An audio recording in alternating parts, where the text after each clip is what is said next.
All right, so the first step is that we're talking about concavity as we have been talking about for the previous problems. And the thing is that we do need to find our first derivative using the quotient rule because we have a variable over a variable. So we'll start by going through the quotient rule. We have our t minus 13 and our t plus 4. The derivative of t is just 1 because it's a linear term. The negative 13 is a standalone constant, so it goes to 0. In the same way, the t plus 4 derivative would be 1.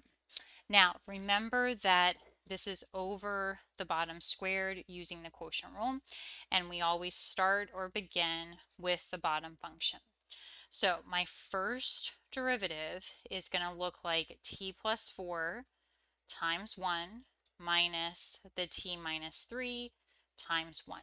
And I'm not writing the times 1 because it's understood that it would be a times 1 over the bottom squared. So t plus 4 quantity squared. Now, the first set of parentheses I do not need. There is nothing to distribute there. The second set of parentheses I need to distribute the negative. So that becomes negative t plus 13. And then over t plus 4 quantity squared. So we remove our parentheses in the numerator, and then after we do that, we combine our like terms.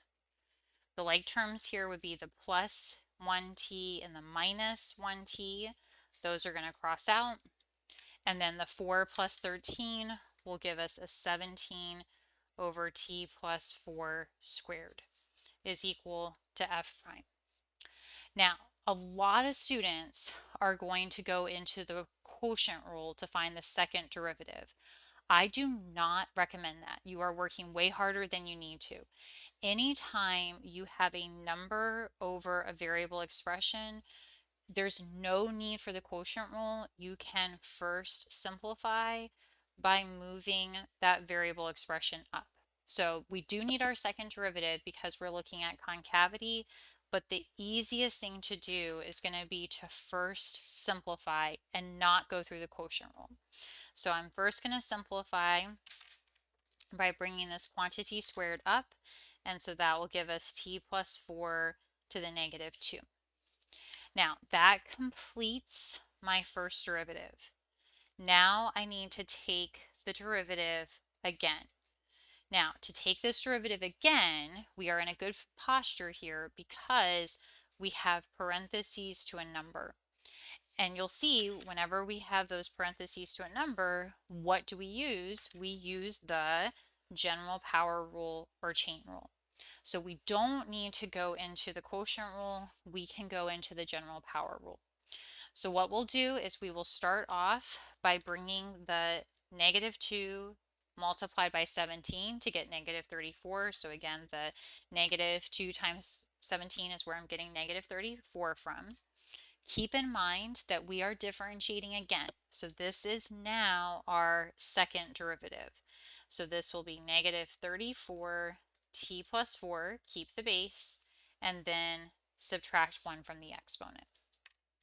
We then need to multiply that by the derivative of the inner function. The inner function here of t will just go to 1, and then the plus 4, a standalone constant, will go to 0. So effectively, our second derivative is negative 34 over t plus 4 to the third power. Now you'll notice that I did not keep the negative exponent because as we learned with our increasing decreasing section, we always want to move the negative exponent as soon as possible. And the reason why we do that is because our goal is to then set our second derivative equal to 0 and our second derivative to be does not exist.